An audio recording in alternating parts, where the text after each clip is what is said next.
This episode of the podcast is brought to you by the UK's #1 coral selling website, prestigereef.co.uk and reefdork.etsy.com for all your 3D printed aquarium accessory needs.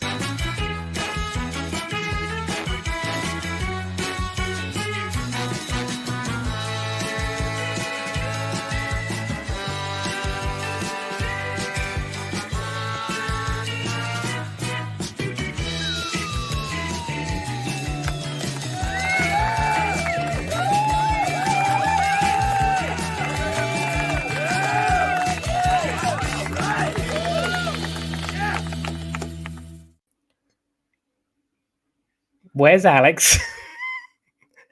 I don't know if we're live, but I'm going to start with hello everyone. No, hello YouTube.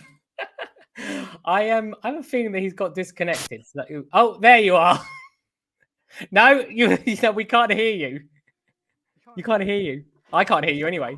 2 seconds. No, I just heard that. Now I can hear you now. You can hear me? I can hear you now. I heard you say.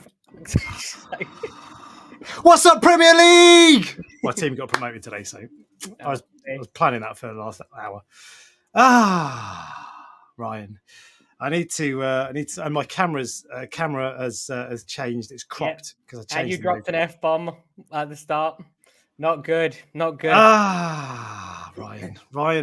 Yeah. What's going on? Take over, mate. You fix it. Take over. Well, I don't know what to say. See, I got reprimanded by you, last week, at the end of last week. Yeah, why? I got reprimanded because, there was like a review section on the Facebook forum, on the Prestige Reef Facebook page, wasn't there? About my conduct. Yeah. And then you agreed with them. So I got told off because apparently, yes, that is why apparently for the people that listened to on the podcasts, when I describe fish, I describe them as about this big or whatever. I use a visual representation of how big something is. And the people on the podcast got mad. So Alex told me that I can't do that anymore. And I listened to him this much. So sensitive. No one got mad. It was just feedback. But I didn't really care. Look, you. Well, I know that you have an incredibly thick skin, and I have an incredibly thick skin. So no one can say anything that will annoy me that much. Hold that thought. But I always try to describe, because I'm conscious that there's a podcast as well. Not everybody watches the video version. People don't want to. So I try to. And every now and then, if you say this big, I say golf ball or whatever. I try to do that, but I see. You keep doing that. I will try my best, but we both know that I don't remember things very well. So it's all right. I'll take over. I'll look after you. Yeah, you look after me. I will do. So we're just talking 2 hours of nonsense today, aren't we? Yeah, I don't even know when growth goes bad. Ryan, I don't even know what the topic of today's thing is. For God's sake, Ryan, there's no topic. The topic is just is part of what we're going to talk about. It's the usual format. We've got Coral of the Week, Fish of the Week. We've got news. We've got member questions. We have got and just general chat. So let's kick off, Ryan. What have you been up to, mate? What have I been up to? Last week. Well, I believe I got a new box of coral this week. They all blur into one, so I can't actually remember. I'm pretty sure I did get a new box of coral, which was good. The sales have been unbelievable this month.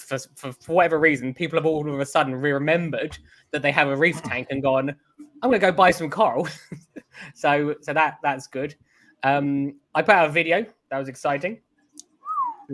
You watched 3 minutes of it, didn't you? I did, yeah. And then I was interrupted by the person making the video. Yeah, by me. But I've built a lot of momentum in the last few weeks, I would say, for the coral farm. What people don't realize is the coral farm is exactly the same for me as it is for you are with your tank. So there'll be times when you love your tank, and there'll be times when you don't love it as much. Mm-hmm. And the difference is obviously mine is what pays my mortgage. So I don't have a choice to not love it that much. Yeah.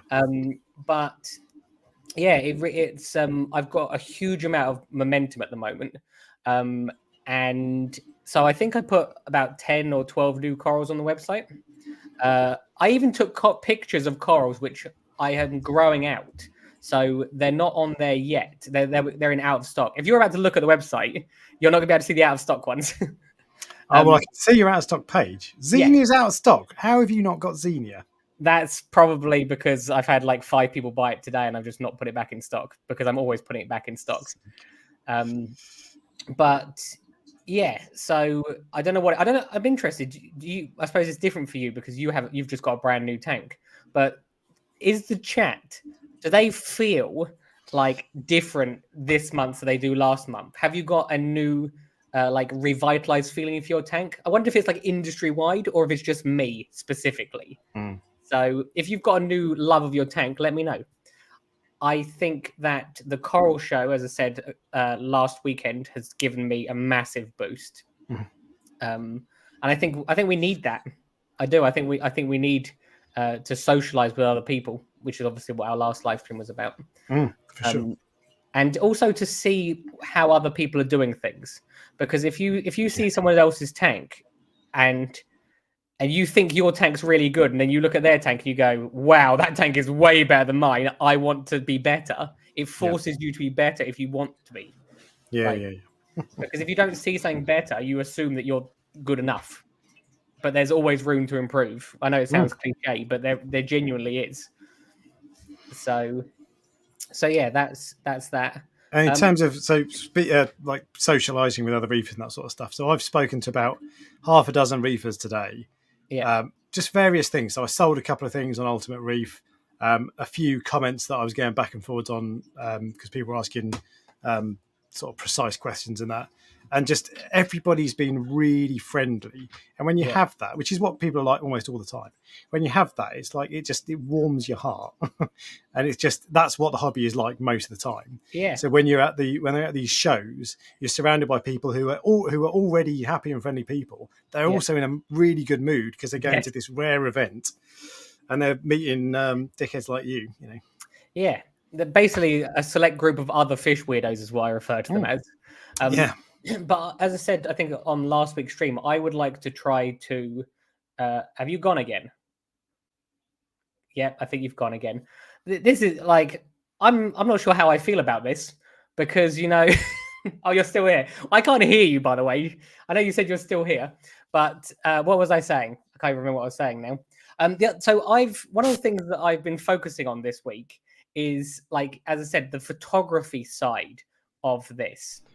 I'm just going to nip off and I'll be back in a sec. So keep telling me about the photography. You just take your time. Go. Yep, he's gone. There you go. So one of the things I've really started to enjoy doing is the photography side. And some of the pictures I took for the website with a proper, like, fancy camera originally, I now no longer am happy with those pictures. So I'm now redoing those pictures to try to do small, tiny incremental gains.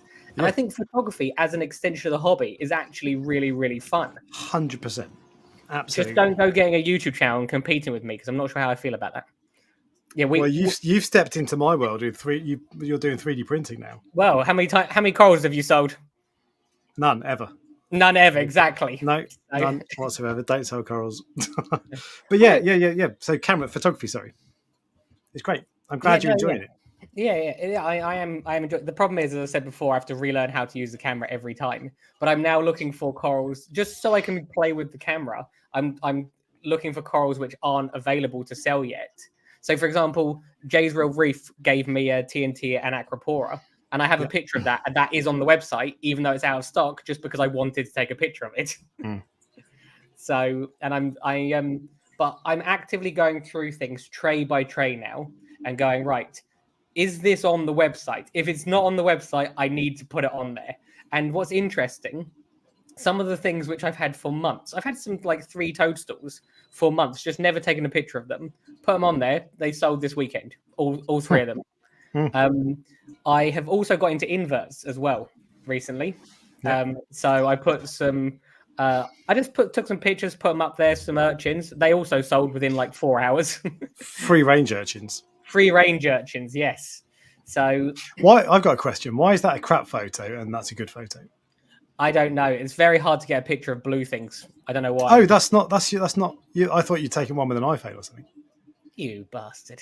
Because that hasn't focused. You've not got the focus right. Oh, there you go. See, always room for improvement. You're going to reprimand me again.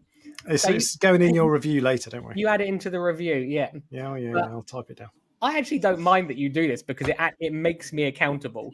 It makes me go, right, I need to go back and I need to take pictures again of the free range urchins. There's no point in me just blowing smoke up your ass, is it? Oh, it's amazing, mate. No, look, and as I said, I don't mind. Trust me, there's plenty of people that I think would do better if people did tell them the truth. If you tell people the truth, like don't like it, do they? People don't want to hear the truth because it's embarrassing. Like it's not embarrassing. Like it hurts their ego. Yeah. Whereas if you're willing to take it on, and trust me, I will 100% admit this. My coral farm and website is better because you were mean to me about it. It's not mean, but you know what I mean. It's just like you looked at me and you went, you basically went, you can do better. And I went, fair play, I can do better. And then I made it better. Yeah. So obviously it needs to be someone that you can trust and like have respect for. Because if just a random person walked up to me and went, you can do better, I'd be like, completely. Yeah. But so I actually do appreciate it. And I'm not, just to be clear. Trust me, whatever he's about to say, like it's the opposite to what it is. I'm never actually nasty, or if I ever say, I never say things that are too harsh or unkind. Yeah, no, it's never unkind. You're usually go in a roundabout way about things and sort of go, when was the last time you cleaned up? Yeah. Not this place looks dirty. So, and to be fair, the coral farm at the moment is like spotless because I've had people here this weekend. So, not this way. I had people here today, and I've got people coming tomorrow. But yeah, it's just I've just got this real love and passion for it again. I think you can sort of feel that coming through of how I talk about it. And the next thing I'm going to do is I'm going to start reducing the fish load because I have too many fish in there. And I bought the fish because at first it was like, I got this coral farm, I've got all these tanks, I can do what I want. Yeah. I can get as many fish as I want. It's all fun, but it's not good for the nutrient levels, if you see what I mean. So I'm not running it as a business. I'm running it as an extension of my hobby, and it needs to be a business. So I'm starting to get a collection of zoas, which you'll have, or more zoas. Which I know JC's just watched the video. I know you've sort of started it. You'll see at the end. I literally say to people, I would like to get more zoas. So if you live relatively local to me and you've got things I don't have, I want to swap corals with you. Yeah, because I want to expand that the diversity of what I have. Why are you so smug at the moment? I've just realised why my camera's cropped. Okay, let's not bore people. Do you want to learn about cameras or not? No. Oh yeah, you just realised that cameras have why it's cropped and now it's turned off again. So let me talk to Jay, who's in the chat, because Jay asked. He said, "What are your plans for inverts? What are you planning to offer?" I will eventually offer everything. So I'm starting with. I'm just doing a few things to test things out at the moment. No, don't even come back. Can we just send the link to Jay because you're wasting my time now?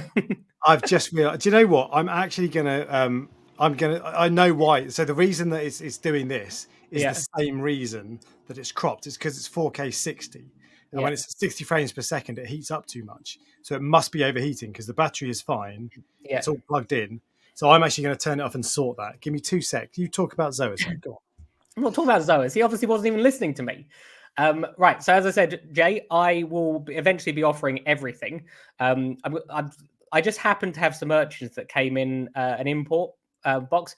Importers, when you order corals, if you order, say, 20 corals and then they don't have 3 of them, they will fill the box with random stuff they just happen to have there. And weirdly, I got 3 urchins. So I just thought, why not put these on the website, see what happens? And as I said, they sold straight away. So my next move is probably going to go into snails and then hermit crabs and eventually shrimp. I think shrimp are a little bit more sensitive to shipping than an urchin. I'm not sure why. In theory, it should all be the same, but I like to do things slowly. So even when I started the coral farm, I wasn't shipping corals to people until I shipped sort of probably between 5 and 10 boxes to myself to make sure that it was going to be successful. I don't even know if I'm still live because he's now disappeared. So if you can still hear me, let me know in the chat because his little box section is gone now. So and if you have any questions or anything, now is the time to ask. Oh, you're fine, Ryan. Good. Okay, so he's still there. So yeah, so that's what I'm planning to do. Cell and Marine were a big supplier of inverts to the industry, and I just thought, well, I was doing it before Cell and Marine obviously went bankrupt, but not bankrupt, but they decided to close. I actually don't know why they decided to close, but before I was going to get into inverts before that, but that happening has almost given me a little bit of extra boost. The thing is, they somehow get stuff really, really cheap, and I don't know where they were getting stuff from, but that's what I'm looking for now. So, and he's back. At one point, your camera like exploded, and I didn't even take a breath. I don't think since you've gone. I can't hear you. Like now his microphone's not working. This is just absolute chaos this time. And now he's frozen. We're back. There you go. Right. You can now talk for the next 2 minutes to show you how it feels. This is and now I've just realised why that's in the way. Ryan, why is this so unprofessional, mate? What has happened? I don't know. Yeah, is this a test stream? It seems to be. Guys, hello. What's up, YouTube? Yeah. Hello, everybody. My name's Alex. Welcome to the. I'll edit this out. Welcome to the press. Good idea. Good idea. Yeah. Dear. So anyway, you're selling. So you were just saying that shrimp are more difficult to ship. You think? I have a feeling that shrimp are more difficult to ship, but I don't know why I have that feeling.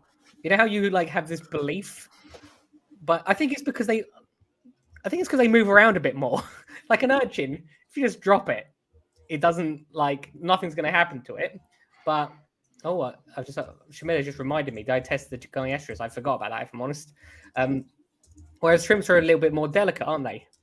Yeah. So that was my theory. I have a feeling they might be a bit more delicate, but I'm going to get into it, give it a go, see what happens, and obviously we'll go from there. So as I said, the worst that can happen for the customer or for me is something that doesn't. The worst that can happen for the creature is obviously that it dies. But whatever would happen, I would like sort it out, especially like. Well, the customer wouldn't lose out, but the shrimp would potentially. Yeah, because I've never bought inverts online or fish. I really don't like the idea of buying fish online. See, it's interesting because every fish that has ever been in your tank has been in a little bag and shipped. It's not because it gets posted to me. I find that weird, but that's not why. I don't like that someone else chooses the fish. Yeah. Because I think that's really popular in America, because obviously America is a big place. Yeah. Whereas the UK, you can drive across it in half an hour. So. Yeah, I mean, you can get most fish. You can get most places, if you see what I mean. If you want a yellow tang bad enough, you could within an hour of your house, you'd be able to find a yellow tang. In the States, I bet there are some places that they would have to drive for 7 weeks to get to the nearest local fish shop. Yeah. So. See, I wouldn't be opposed to shipping fish either, because as I said, I've seen them come in on imports and stuff like that. I'd want to learn how it was done. Yeah. But would you start by posting one to yourself? Yeah. Yeah. I mean, the funny thing is, you feel like you have to post it yourself. The reality is, you just need to leave it in a box. Yeah. But it's not quite the same, because if you post it, I know. It gets thrown around by a postie and wanged in the van, and then in a cold warehouse, and then in a warm van, and all that. So, if you think about it, which is more sensitive, a coral or a fish? That's a good question. Because I would say it would be a coral. Fish? Yeah, really. I believe a coral would be more sensitive than fish. However, you're going to say. No, sorry, so generally, corals are harder to keep than fish. But what I mean is sensitive to shipping. Because if you put a coral in a box and ship it across the world, it doesn't know what's going on. It hasn't got a brain or eyes. Whereas a fish is stressed the whole time and what is going on? I'm going to die. I can't go anywhere. So, yeah, I do. I know what you mean. I think the main problem, I'm not saying this is for certain, would be ammonia in the bags. a buildup of ammonia and a lack of oxygen. So if you can deal with those two things, then in theory, you should be able to do it. And if my theory was, if people can do it in America, they can do it anywhere. It's as simple as that. Like it was the same with me with corals. I had big trouble shipping corals originally when I was shipping them to myself. I could not work out why they were dying. Could not work out until one day I thought, you know what? I'm just going to put the box on my desk. I've told you this before, I think, haven't I? You have. Yeah, it was interesting. I put the box on my desk and I put a little temperature probe in it, and the heat pack, when I put it in there, it like spiked and it was really, really hot. And I went, that's what's killing the corals. Yeah. So then I stopped putting the heat pack in straight away. You let it warm up for an hour, then put it in. All of a sudden, never had a problem. See, that's one of the reasons that I suck at posting. I think I get the heat wrong. I put them too close. I don't always put it in straight away, but I definitely don't leave it an hour. Yeah, but I think you've done it for me before, I think. And the box you used was a completely different box to the ones I was using. And it was a much smaller box. Yeah, see, I buy the same boxes as you now and the same pots. Yeah. But, oh yeah, and the same heat packs. Yeah, you should have just told me, because obviously I buy them I buy them 250 of them at a time, so I get cheaper. That's true. If you go to prestigereef.com, it'll redirect to reefdork.etsy.com. So that would be so funny if that was true. Yeah. Are you telling me this is true? No. What? I think I own prestigereef.com. Do you? I think I own reefdork.com. I definitely own reefdork.co.uk. Well, let's put it this way. Both of us should play check, because if not, someone's going to own it by the end of the night. This is true. I have to pay a fee to renew it. I've not used it yet. I want to at some point, but time in it. Yeah. So, everyone's taking the mick out of us, by the way, or me, basically. So, if I look distracted, I'm laughing because people are taking the piss. That's all right. I wanted to apologise just quickly to someone in the chat, and I wanted to say sorry to John Wright. And the reason why I say sorry to John Wright is because I believe, if I'm correct, that you potentially tried to speak to me at the show on Saturday, maybe twice. But the shows are very, very intense, with lots and lots of people talking to you. And I think that I might, both times you tried to catch me, I might have been either going somewhere or doing something, or I was filming something. And I actually saw you on Jay's video, and I thought, oh, that was the guy who tried to talk to me. Now I tried to get back to lots of other people, later, when I can. But sometimes people have just come and gone, if you see what I mean, and that's it. So if you were, isn't that the guy you were telling me that you were trying to ignore him? And he kept pressing yeah. So no, that was not the guy. That is not true. Just to clarify. No, I just if you were that person, then you may not have been. Then obviously I'm sorry I missed you, basically. So very good. And never meet your heroes, because I'm awful in real life. You think you're someone's hero? Oh, I knew you were going to say that. Yeah. So, but yeah, that's interesting about posting, shipping, and just opening the heat pack for an hour beforehand. Yeah.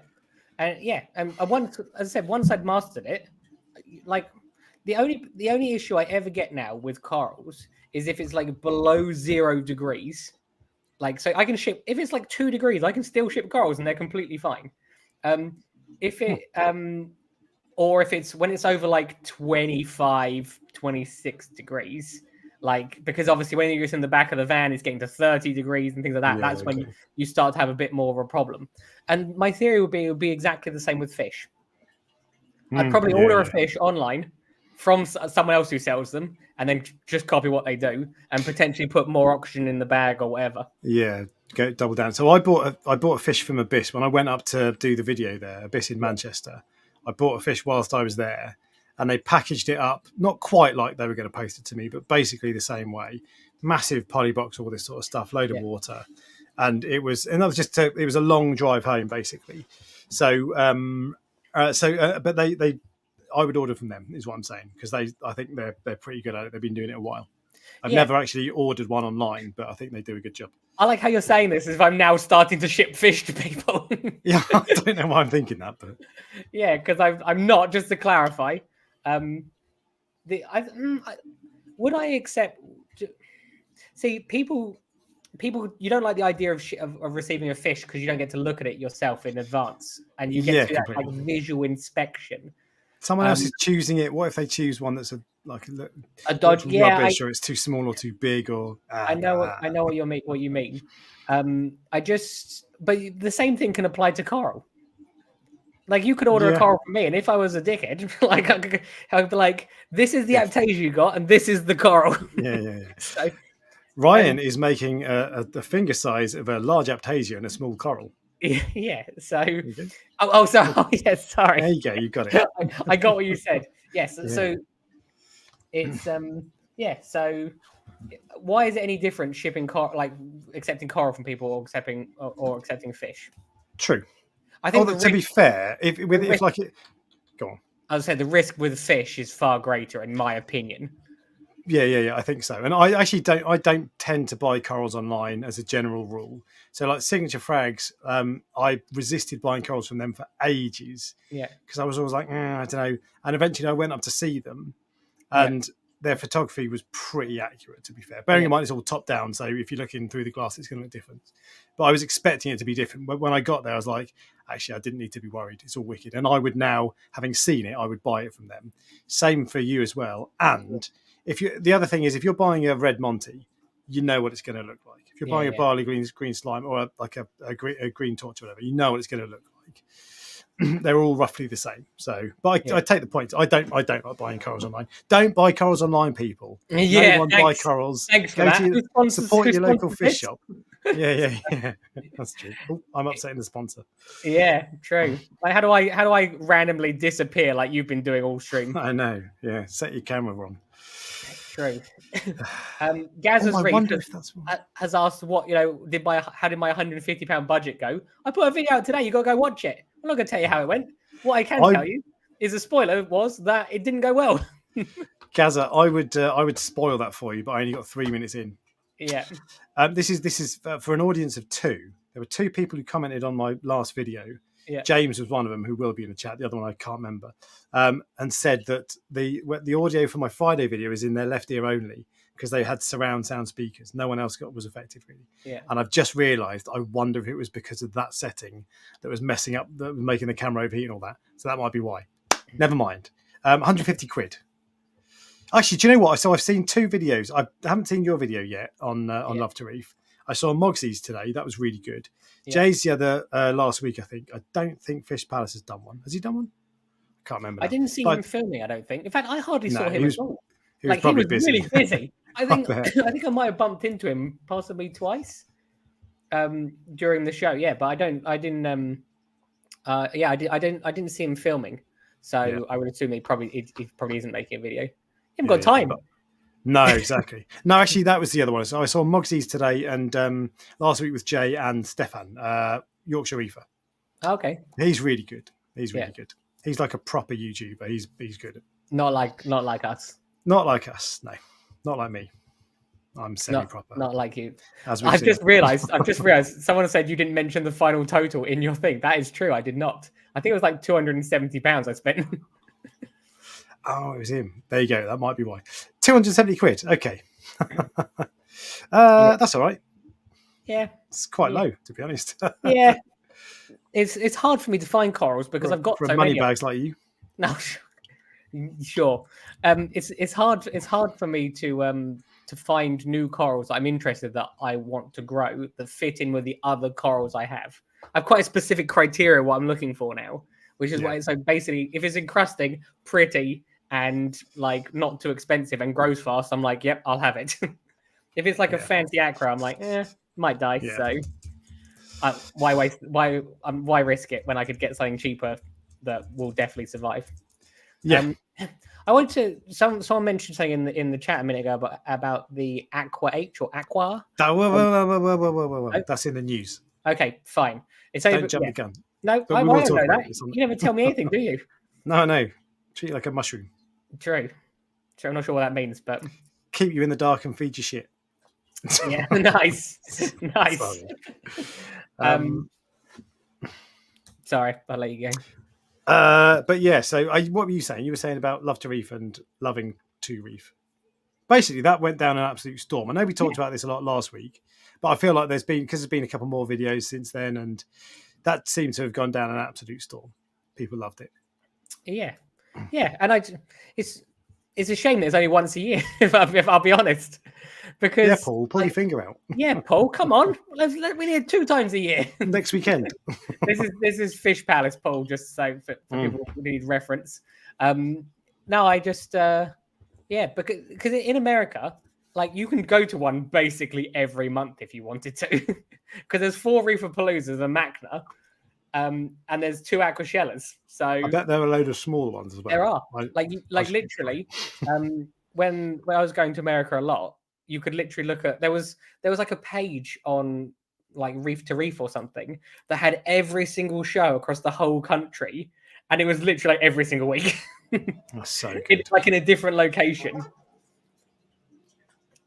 Weird noise. Yeah. Shall I tell you what my week in reefing is? Is there anything else to say? Yeah. It's been a bit chaos this episode, isn't it? It's complete chaos. I'm lost. Yeah. It's because of your amateur camera work. Yeah. I would say you put about this much effort in today. Ah, for God's sake. That was about a 1-inch finger gap. But yeah, so I'm back to Calquasa, Ryan. Okay. So I've been dosing Reef Elements pH Plus for, I don't know, 6 months on my water box. This is, of course. Yeah. And it's on the Cade as well. But someone commented on the Facebook page the other day that their dosing pump was knackered. They tried everything, and they tried to replace the heads. They tried recalibrating it, and it just wouldn't pull through any liquid. And it turned out that it was because they were dosing Reef Elements pH Plus, and because that's a sodium hydroxide based solution. Yeah. The tubing you have to use the right kind of tubing, otherwise it will corrode it or burn through it or whatever. And that's happened on mine as well. And so my alkalinity dropped to 5.9 the other day. Not good. No, exactly. But everything's fine for the most part. My calcium's 350, which is worse. Yeah. Magnesium's fine, although actually I dose that separately. But anyway, but I've decided, do you know what? Let's just go back to calc because I like calc. So I fired up my Calquasa stirrer yesterday, and this is probably a coincidence. Maybe it's just me wanting to see things, but suddenly about half a dozen of my gunnies looked like 50% bigger, more happy straight away. Yeah. I'm sure that's just a coincidence, but I miss calc, so I'm back on the calc train. I would consider, if I started the coral file. Obviously, I don't need to now because I'm doing other things. I would consider trying other options.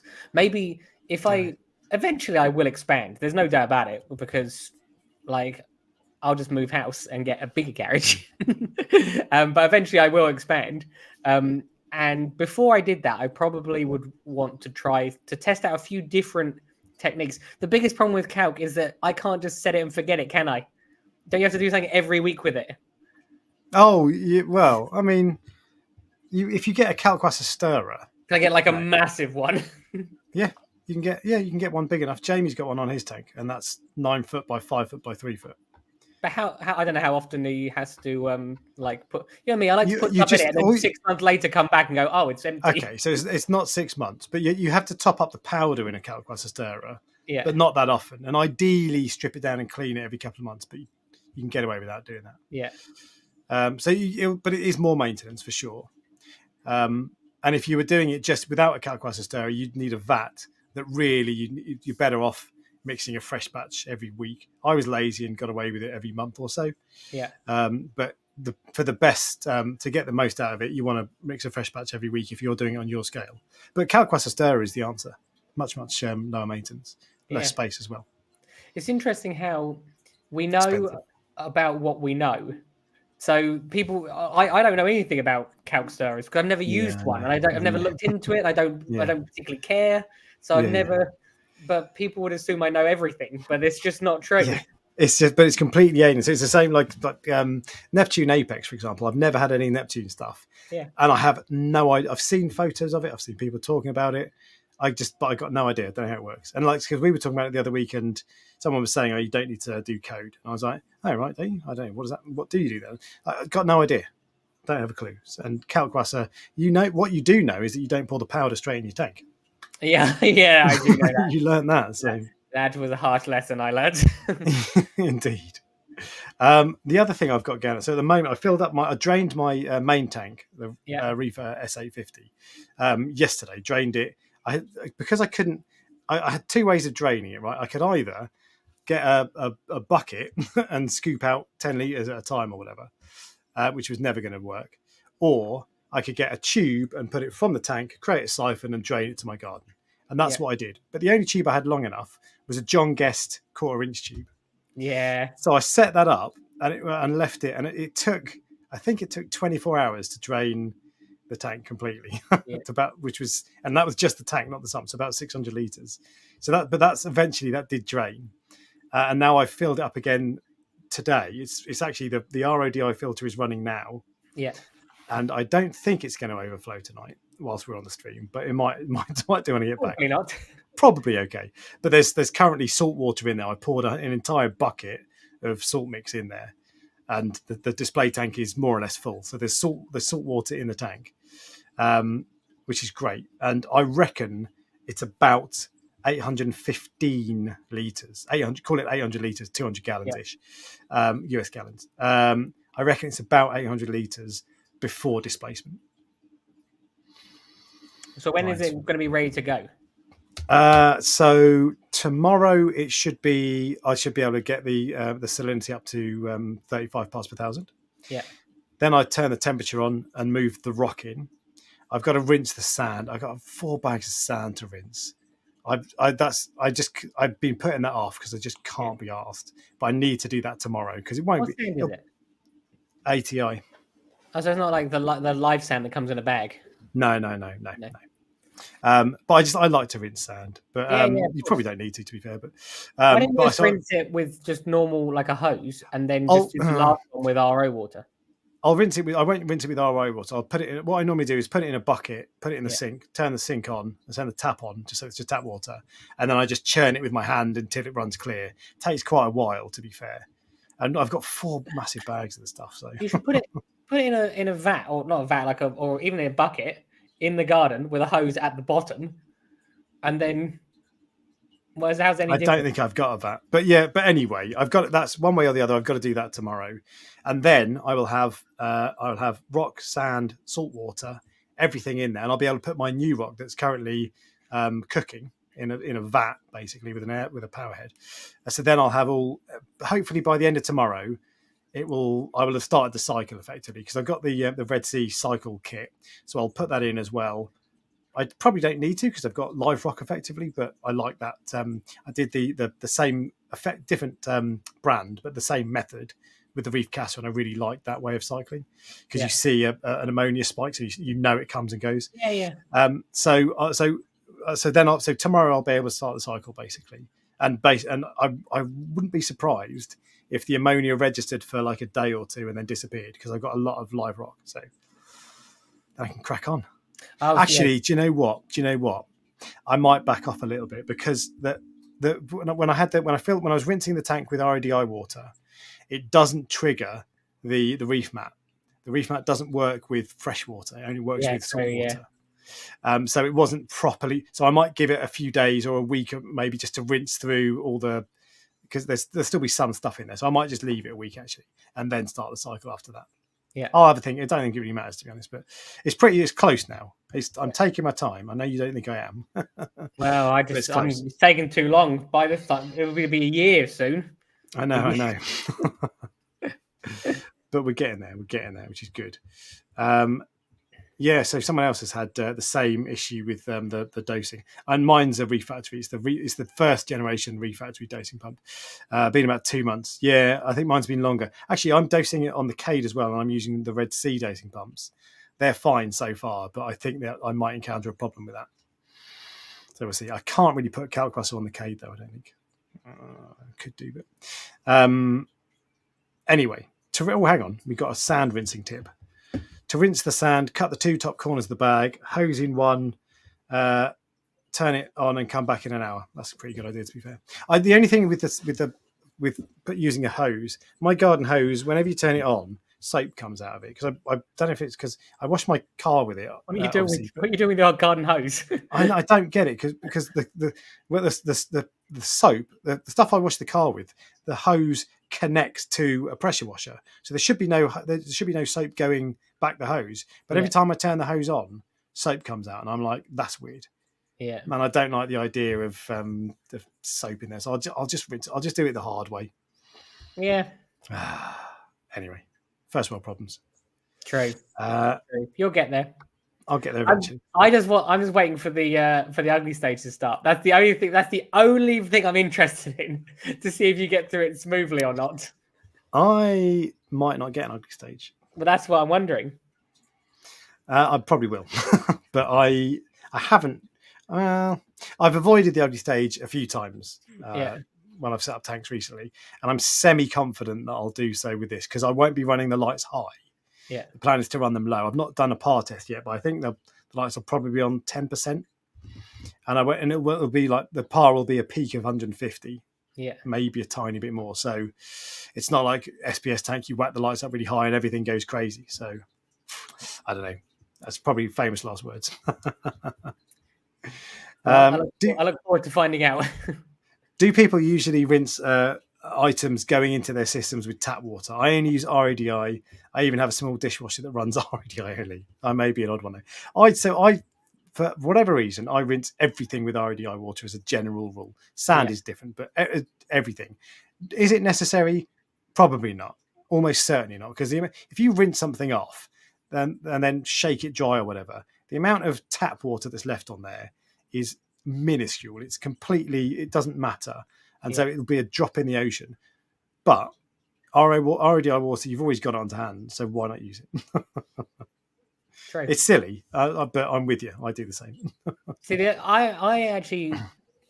I would rinse with RO water the sand. I don't know why. I just not all of it, but like the last rinse I would use just to clear out anything, because obviously when you put the sand in your tank, it's not going to be completely dry. It will still be slightly wet, because you're not going to completely dry it out, are you? No. So some of that wetness is going to be tap water.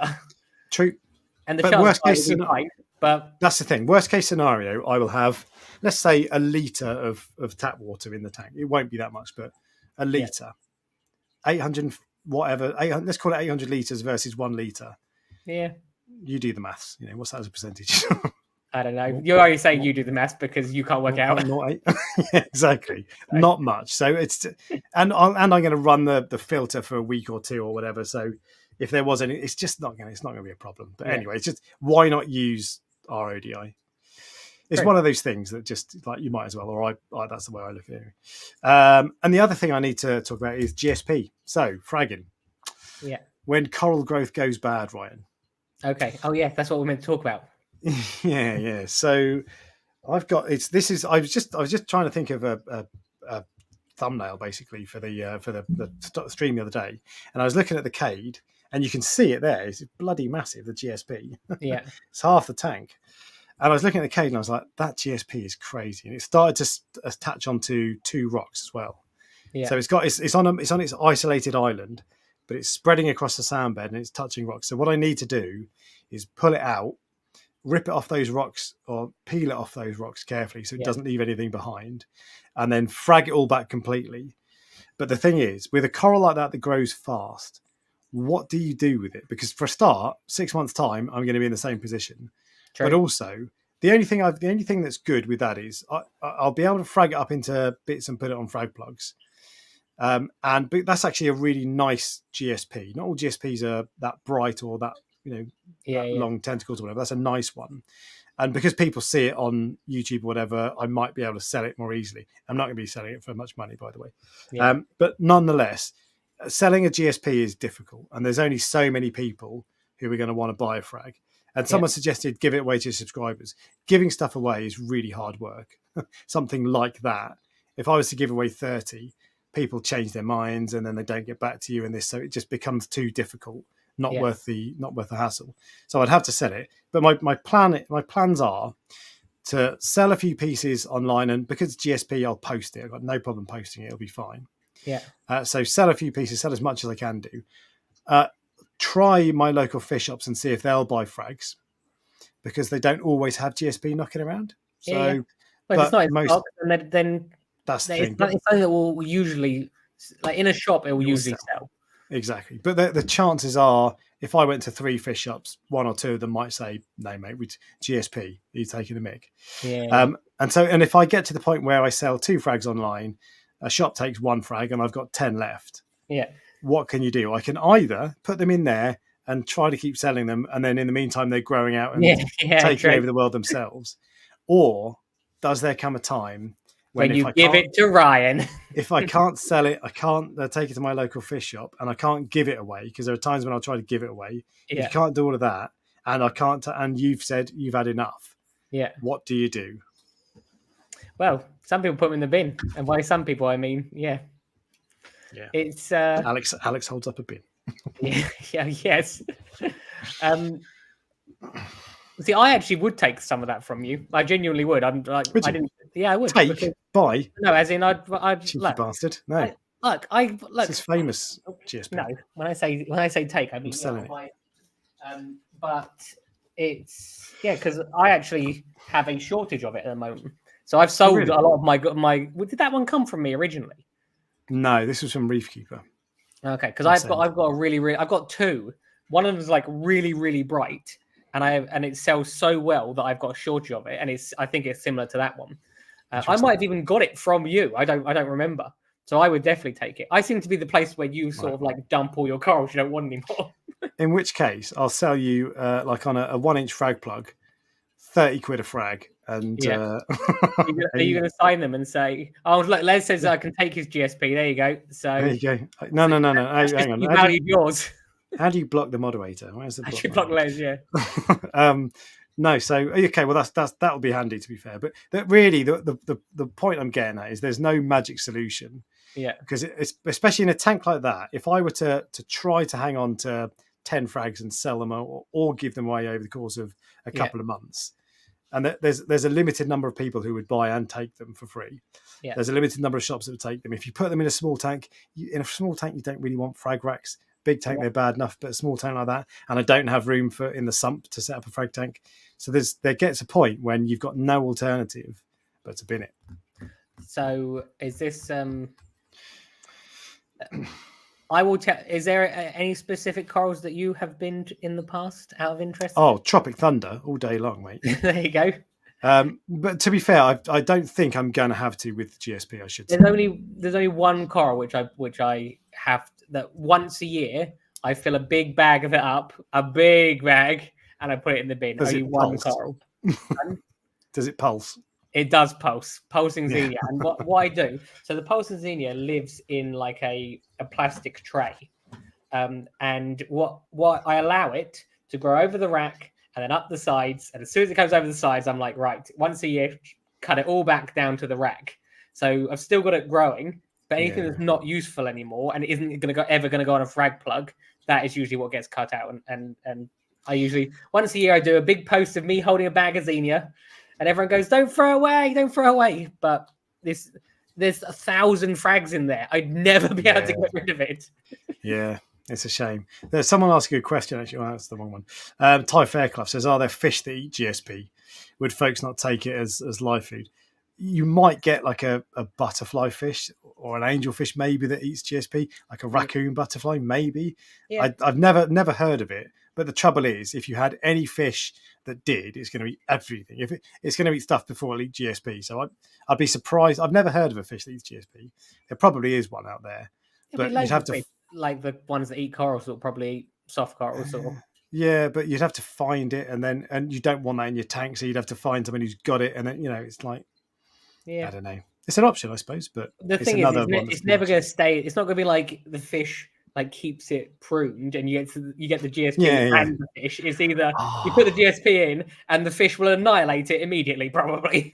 If you could train a fish to do bonsai work and farm it, if you could explain to it, if you farm this, it will keep growing and you'll be able to keep eating it. And it's really tasty. So don't eat it all and just eat around this bit. That'd be amazing. Who's working on Salem Clemens from Reef Builders? He knows all about science, doesn't he? Can you start working on how to talk to fish and explain get them to train them to farm corals. Yeah, gardeners. Yeah. I mean, I'm not a scientist, as you know, Ryan. We can tell. Yeah. That's a free idea. You know, Jamie Craggs gives away all of his ideas for free. Yeah, you might have kept that one to yourself. No, it's too late. I've given it away now. But yeah, so that's it. I think I'm going to be okay with this batch of GSP. But what the other thing I'm thinking is, actually, this is the other option. The other thing I'm thinking is take the whole thing out and sell the colony. Oh yeah. The downside of that is, I know you're thinking of. I know. Well, I wasn't actually, but the downside of that is I would no longer have that colony. It's really nice. Yeah. But what I could do is sell it, get another rock in there that's a similar size, put a 1-inch frag on it, and let it grow out again and deal with it again in a year's time.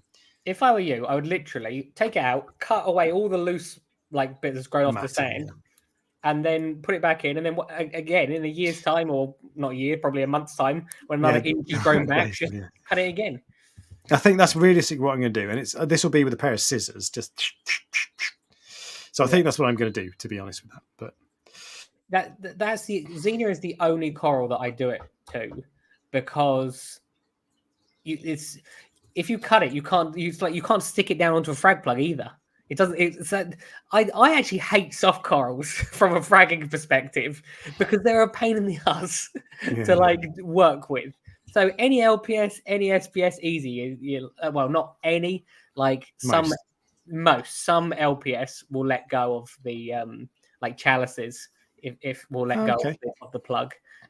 Things like Hollywood Stunner. Hollywood Stunner, you have to frag twice. So you stick it to the frag plug, it lets go, and the bit where it's stuck to the frag plug is now dead, and then you can re-stick it down again. That's funny. Yeah, the chalices are like that. And there's quite a few chalices which are like that, whereas most other ones, they're just fine. So even with SPS pieces, so someone came to the farm today and they went, I've got a 6-foot tank.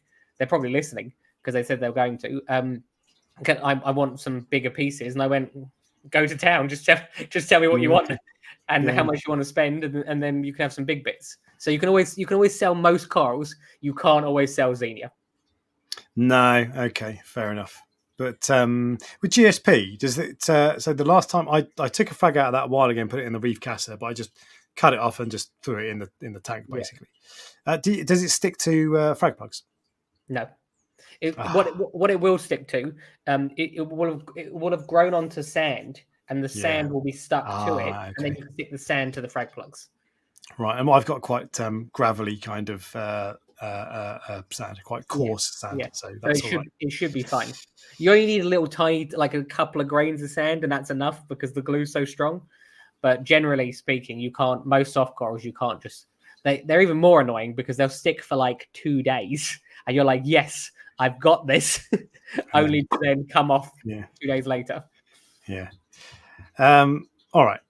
Well, there we go. So that's week in reefing. And first world problems, basically, in reefing. Well, they're very real problems for me. They're daily problems for me. Yeah, this is true. I'm now getting paranoid about my RADI filter being on downstairs. Oh, you want to go just check it again, do you? A little bit, but I'm not going to. Talk about that's going to last at least a couple of minutes, and then, I mean, if you want to go, someone asked a question to me. John asked a question about. Where's John? He asked a question about how do I know what RO water, because obviously I'm taking corals out all the time, and the auto top up. Whoa! Don't answer it. Right, you answer the question. Go, bye. Right. So John asked the question: how do I know how much evaporation it comes out of the tank? And how much is obviously taken out when I ship the corals? And the honest answer is I don't actually know. Because I dose, a byproduct of dosing is that your salinity increases.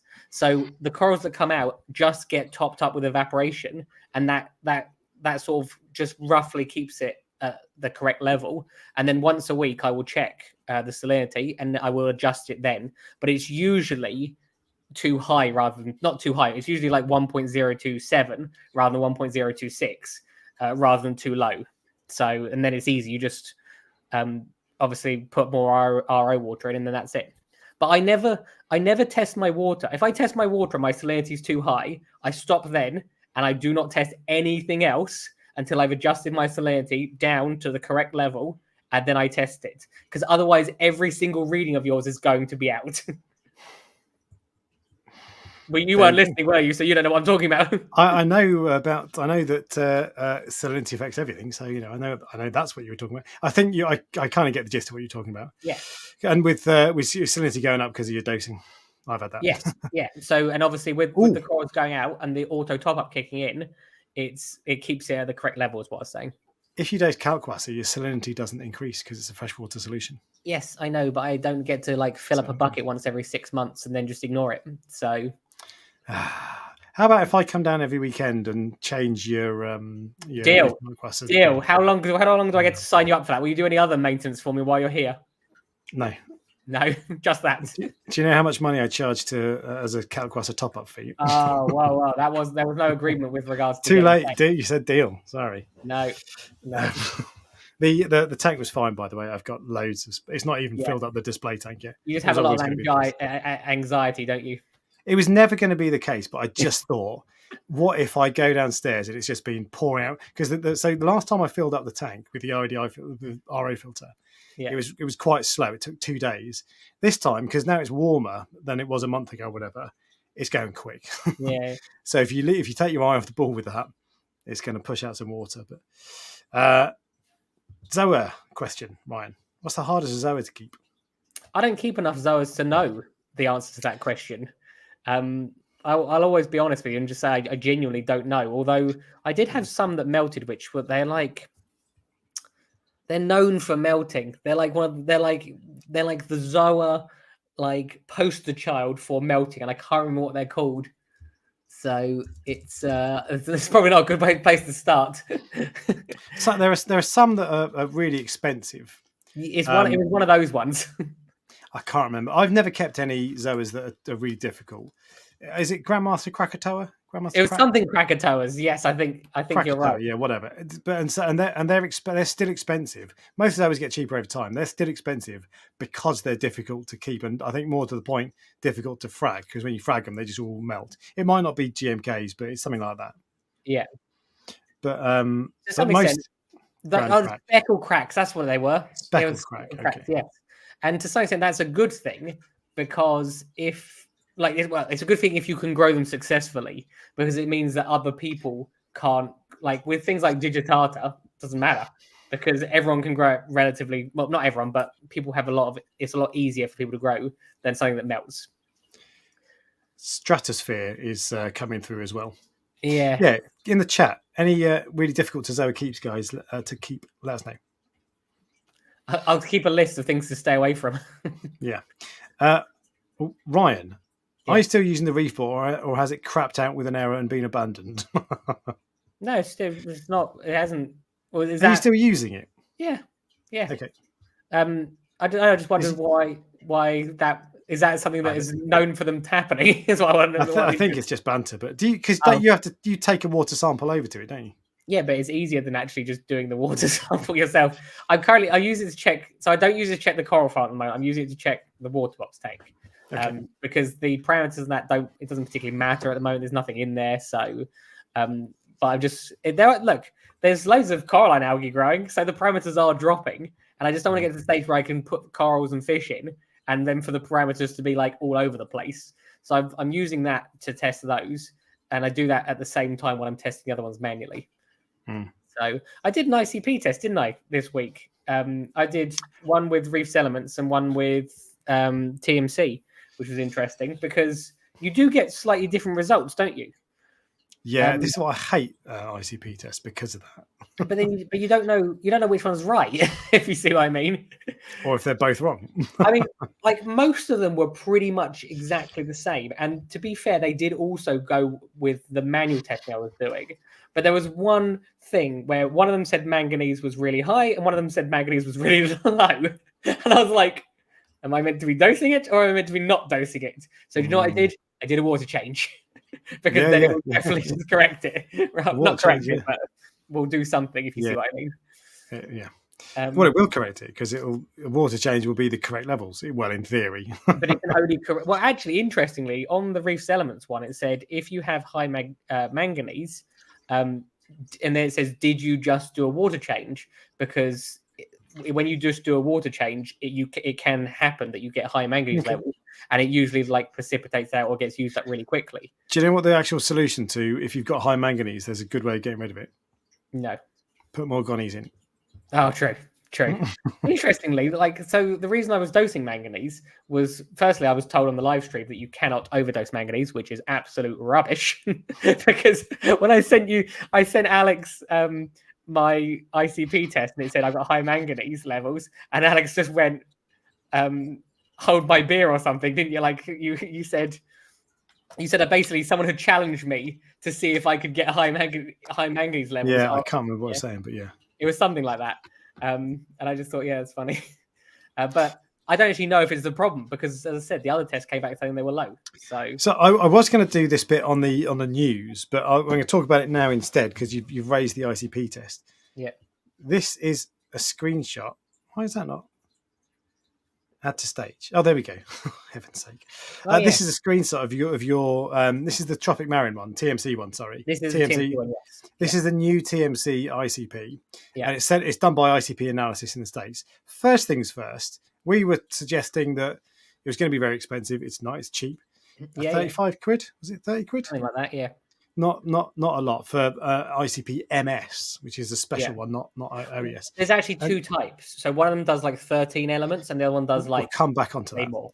Okay. But the second thing was that got the turnaround time was lightning fast. Was it 4 days, 5 days? So I thought it was going to be like, because they get shipped to America. So I thought it was going to be a long time. I sent it off on Monday, probably like 3:00, and I had the results on Thursday. In the evening, so that's good. Yeah. Now, with the Reef's Elements one, I sent it off on Monday and I had it on Tuesday evening. So there is a thing, but it's not an unreasonable amount of time because I was worried that I send it off and then the weekend like is in the middle of that, and you might have to wait 10 days. But it wasn't. It was literally like 3. Yeah. If it's 10 days, 2 weeks, it's probably too much.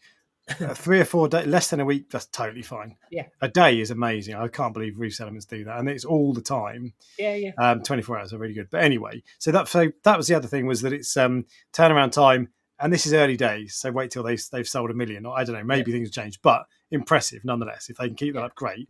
But the other thing was they've done a clever thing with a paywall, haven't they? Yes. So this Explain it.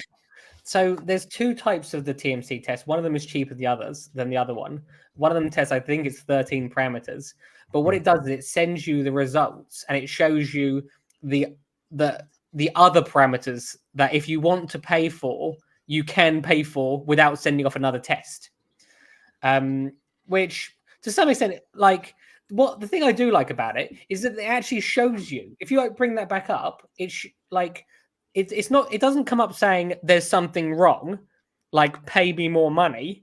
It comes up saying, right, your manganese levels are something is wrong. See how it says it's in yellow. So yellow means it's not like serious. If it's in red, it's serious. Yellow means something to consider. So you can then decide: do I want to get those results or not? And if you have I didn't need those results, if you see what I mean, because I already knew from the other test I'd done. But it's a choice. It's the same as anything in life. You get what you pay for. So that's when I say it's clever, I don't mean like clever, beneficial, clever necessarily. That's the sort of thing that actually some people won't like at all. And I was talking to you about the other day, they do this in the car world and in motorbikes. So there's a motorbike company called KTM. They will sell you a new bike and it has all these electric, all these clever features on it, like anti-wheelie, traction control, all these clever modes on it. Yeah. And after 1,000 miles, they turn that off. And then you have to pay if you want it turned back on again. So you've got used to it. They get you on the hook. And some people in the biking world hate that. And it's the same in the cars as well. If you buy a BMW, it's got heated seats and heated steering wheel fitted. Yeah. And so you've paid for it already. But in order to actually use it, you have to pay. You can pay a subscription with some of them. You have to pay to turn it on. And so some people are like, well, hang on a second. It's already there. I've already paid for it. Why am I having to turn it? So, but the flip side of that is with this, actually, what it means is you should never, ever buy the expensive test. You should only ever buy the cheap one. because then you've got the option to upgrade, whereas you don't have the option to downgrade once you've bought the expensive one. Yeah, I suppose. Yeah. And what was the other thing I was going to say? What I think they should do, I think they should do a one-time free upgrade as an offer, because that would likely get you on the hook. And this is not necessarily for the benefit of hobbyists, but I think if I was running that ICP test, give them a one-time, because if you get a one-time free upgrade to the full thing, you'd look through everything and you'd be like, oh wow, look at all these funky things. That's cool. I want that next time. Yeah. But that will really annoy some people, because it's like, hang on a second, you've done the test. Don't tell me now. Don't dangle it in front of me and be like, oh, do you want to know what it says? Oh, I'm not going to tell you. Give me some money. It's business. I know. I actually don't. The same with anything. Like there's I'm not defending it, but you see, like no. Like if you want to have HD Netflix, you have to pay £3 extra or whatever it is. Yeah, and it's there. They just turn on. And actually, to be fair, I don't think this is necessarily that bad. I don't think this is like dodgy business practices. As I said, if it came up saying there's something wrong with your tank in big red letters, but they didn't tell you what it was, and then when it says if you pay more money, we will tell you what it is. Yeah, and then it turns out it's nothing major. Yeah. Then I wouldn't like. But they've gone, look. These are the things that you might be interested in. We've highlighted them in yellow. If you would like to know more, it's up to you. Yeah. By the way, you've got a few. Yours was showing chromium, lithium, manganese as slightly out, and actually that's free information that most people would probably go, I don't care about chromium. I'm not going to dose it if it's too high. Lithium, I don't care. But some people will be like, oh, actually, I wonder what that is. So I don't think that's bad. I think that's a good thing. Actually, part of me is wondering. Because the lithium would have come from lanthanum chloride, wouldn't it? That's lanthanum. Oh, is it? Oh, yeah. I wonder why I thought they were the same. I don't know. Lithium. Anyway. Did you put a battery in your tank? Not that I know of. Okay, well then we're safe. Actually, your lanthanum levels are fine, by the way. Oh, it says there. Oh, good. As are your gallium and dysprosium. Well, see, some of these I'm like, what do these even do? Cesium, cerium, barium. That's for enemas. Beryllium. Cadmium. Anyway, would you ever like if that said, "Oh, your erbium is too low"? Would you go out and buy some erbium and dose it? Oh, I don't know. See, on the Reef Elements one, it said you need to dose. Like it always tells me I need to dose copper, and I'm always like, no. But the amounts that it says to dose, it says you need to dose just once, 0.02.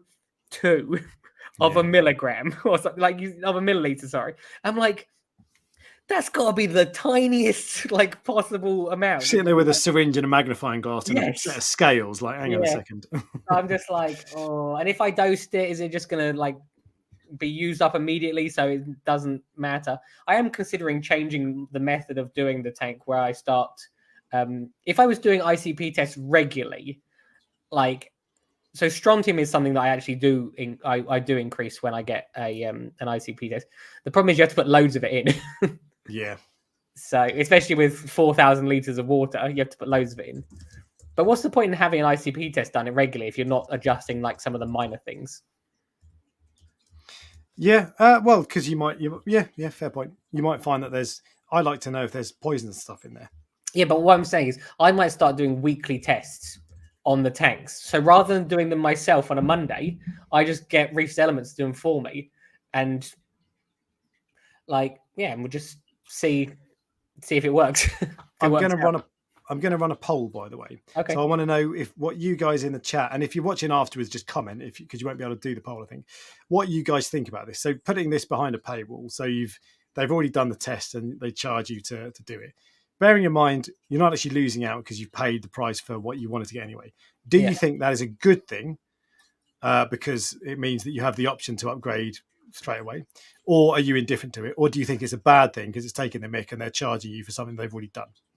The thing I will say, though, is that they're not charging you more than a standard ICP test, if you see what I mean as well. Yeah.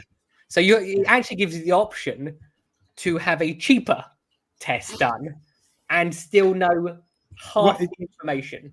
it's that disincentivizes. You should never buy the expensive one. Why would you do it? They're going to be mad at you. Well, but that's their model. One second, I'll just add them to the list. Add them to the list. Put them on. Les, where's the list, mate?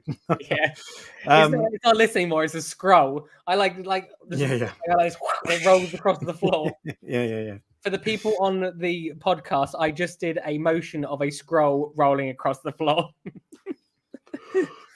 I need a Red Bull. And for the people on the podcast, Alice just yawned. Yeah, it's just yawned. Because I'm bored. So actually, 72% good / indifferent, 28% bad. I wondered if that might really annoy some people, because like with the car thing, that feels like you're taking the mick because you've actually physically put something in already. And I know they factor in the prices, but a lot of people really don't like that, especially in the bike world. The KTM thing, that really divides opinion. But on this doesn't feel bad because it gives you the opportunity to upgrade if you want. So I don't mind that, actually. I think I'm all right with that. But we'll see what. The other benefit is that you don't have to send off another test. So if you did the basic test, and it didn't come back, because most people do an ICP test because they think something is wrong with their tank. So if they did a basic the basic one, and all of their basic elements came back like my parameters are perfect, or sorry, fine. If all the parameters came back and they were fine, it then gives you the option to upgrade without having to send off another one as well. Yeah. So it's not a bad thing. I think it's all right. It does kind of suggest that. I don't know.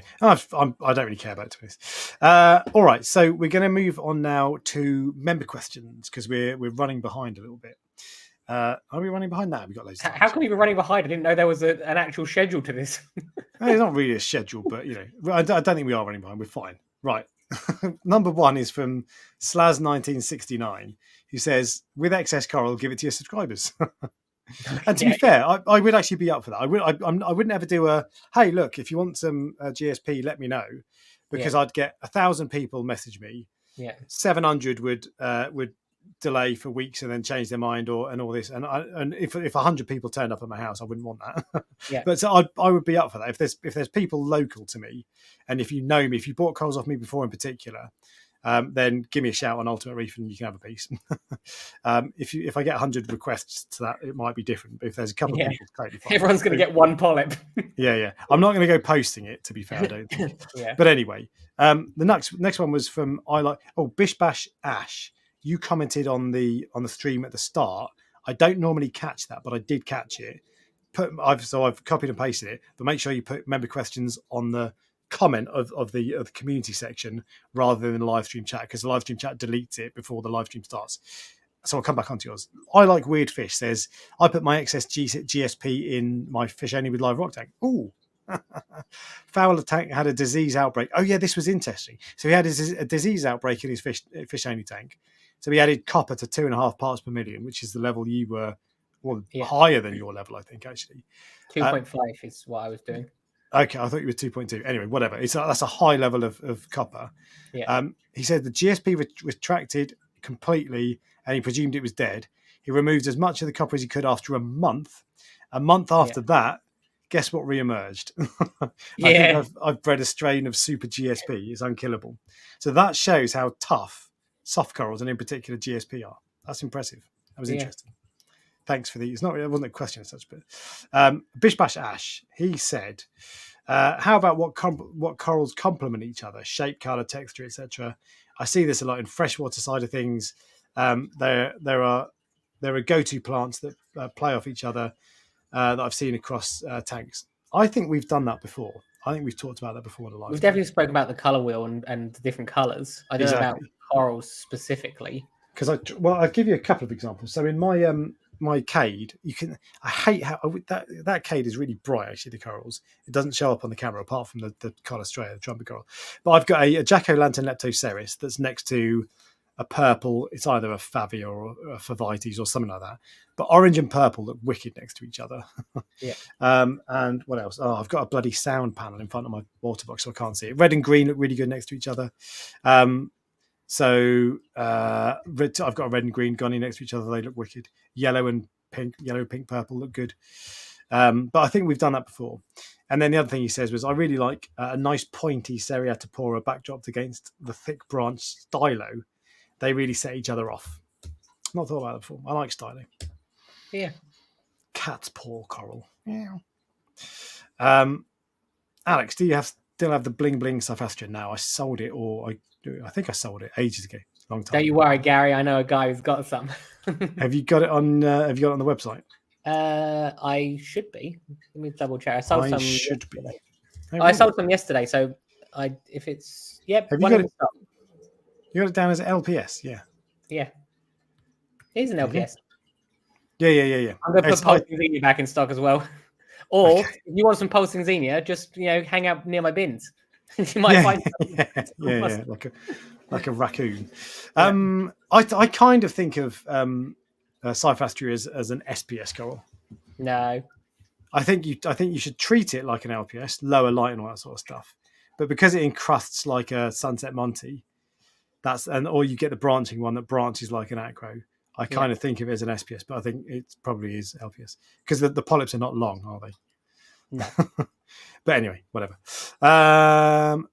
Cyphastria are naturally SPS. But what is SPS is we've made that up, haven't we? Yeah. SPS and LPS. Yeah. But Gonnies are actually SPS. No, they're not. Shut up. No, get out. Les Banning. That can't be right. Explain yourself.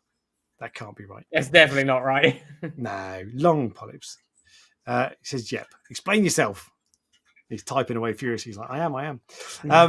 All right. So, in the meantime, whilst we're waiting for that, what is the Prestige Reef Fish of the Week?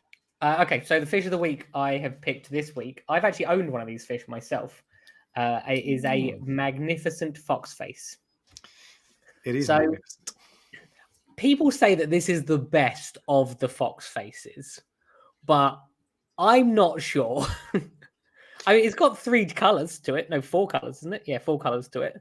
But the reason I no longer have mine is because it ate coral, like all fox faces eventually do. They're one of the riskier ones with corals. They're also most. Most, yeah. Most. Most. Not all. Most though. No. Pretty much all. Pretty much. Some people would say all of them, and other people would just pretend not to listen and then have one and then get one that eats his scully. But let's just not mention that. All right. Let's just forget about that. I like how even though you've had one that eats your corals, you still dispute the fact that they eat corals. I've had 1 million of them, and one of them pecked at one coral, didn't eat it. Just what happened to the other million? They died because they didn't have coral in their diet. Die, for God's sake! One of them died actually, but he was really skinny when I bought him. I shouldn't have bought him. Yeah. Anyway, so magnificent. I like the one spot fox face because they're really bright and yellow, and I want to like that, but I don't. But it's cool. It's not. I wouldn't. I had a pair. I had one of those, and I had a bicolor fox face as well that went with it. Fiji foxface. The very, very first fish I ever got was a foxface rabbitfish. It was a yellow one there. See the one at the bottom screen? There. It was yellow. It had no spot on it, so it was just all yellow. Foxface low, I think they're called, aren't they? Yeah, and I walked in not realizing that was what fish I was going to take home because I was a good reefer on my first day. I knew everything about everything, so I walked in and went, "I'll have that fish." Yeah. And when I got home, it was brown and white and black and and I called the fish up and said, "There's something wrong with this fish. I think it's dying." Yeah. Because obviously fox faces change color when they a lot of fish do actually, but fox faces. Yeah, but they significantly change color. Yeah. So that is the Prestige Reef Fish of the Week. The Prestige Reef Fish of the Week. What else was I going to say? So I think the best. That's a decent fox face, yeah. But rabbit fish, if you want a rabbit fish, the spotted rabbit fish and the 2-barred rabbit fish are really cool. They look much better than fox faces. I've actually grown quite attached to your rabbit fish. I know you have. Yeah, I don't know why. Because cool. I did not like it at all when I first got it. It has got an interesting pat on it, but it's quite pale. It's not. What have you done to him? He was never pale. No. He was pale at yours. It's not a vibrant yellow color, is it? If you see what I mean. It's not as vibrant. Not like a yellow wrasse, but I think they're quite bright. To be fair. You're not having it. I will not have that. No. Okay. The pictures of them look good, better. But I think the reason I've grown quite attached to it is because it scares the shit out of me. Because for some reason, it wants to every time I put my hand in the tank, it wants to be near me. Not in an aggressive way. It just wants to just, casually hang around my hands. Yeah. They're proper. I'm going to do at some point. I'm going to do a top 10 most peaceful fish video, and it's not like literally the most peaceful. It's the best peaceful fish that I think, and they're in there because they're really peaceful, especially compared to a tang, which is what's the clearest alternative because they eat algae. Because they're really chilled. I think unless you put two of the same species together, in which case they don't necessarily like it. But. Yeah, actually, I did have two. Well, as I said, I had a magnificent and a bicolor, and they got on okay. Bicolor was a bit more they were exactly the same size. I bought them from a tank breakdown, so they'd obviously been together for years, I assume. But the bicolor was a little bit more bitey. It would occasionally go and nip the tail of the other one. Yeah. So it's funny the things you do when you don't know. But it's I look back now, I think I would never go somewhere, buy two massive fox faces, and put them in a fish tank full of coral. I just wouldn't do it. Yeah, I would. They get big though, don't they? Fox faces? These were big. If you bought them big already, I'm not going to describe how big they are, with any sort of visual representation. I'm just going to say big. Okay. And what is the Prestige Reef Coral of the week? I have gone for a Galactic Inferno Lithophyllum. And the reason I've gone for this is because this is what I bought from Love to Reef. I bought it as I think it was like a white tiger eye Lithophyllum. And I'm like, that is definitely a name that's just been made up. Then I googled sort of gold Lithophyllum. Whereas Galactic Inferno Lithophyllum is a scientific. Well, if you can find one other person who's got it, it means it's real. I couldn't find any white tiger eye Lithophyllums, which is why I started to look to see what I could find. Okay. And that was the closest thing I could find for it. So that looks you're so right. I've just realized something. I was looking for something and I found one person that has it that could very easily have made it up. And I've now said this is what it is. Yeah. That doesn't look very bright. It looks a little bit like the polyps are bright, but it's quite bright in person. It's quite the gold is quite bright, when you see it. Okay. And I just thought I just got it as another. To be fair, I bought the C3PO, which is also you can see on the screen there with the green eyes. I bought that one a week earlier. There. Oh yeah, I mentioned you got that from Reefkeeper Moss End, didn't you? Yeah, so I bought that one probably maybe a week or 2 weeks ago, and then when I saw another one, I was like, yeah, I'll just add to my collection. C3PO is a good name for a coral, by the way. I like that. Well, I didn't name it myself. No. What was I going to say about that? Do Lithophyllum do they just encrust or do they plate out as well? They just encrust. Yeah. Okay. Cool. I have one. I think it's a Lithophyllum. It's a green one. But that's the only one I've ever had. I think they're sort of underrated corals because people don't really know what they are. Yeah. People go, Jack-o'-lantern Leptoceras. They don't have a well-known named one. So right, okay. If you've got a Raja Rampage chalice, people are like, oh yeah, I know what a chalice is. Or you got a Jack-o'-lantern Leptoceras, they go, I know what a Leptoceras is. But there is no lithophyllum, fancy lithophyllums. Yeah. C3PO Lithophyllum.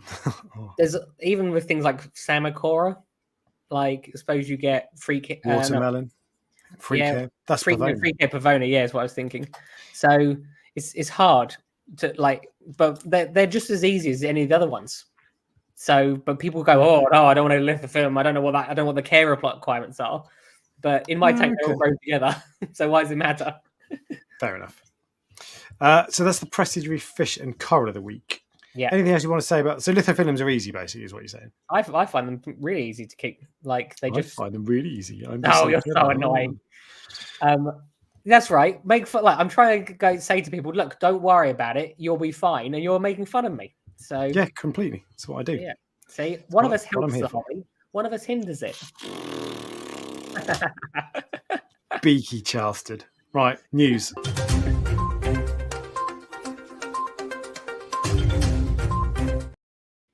What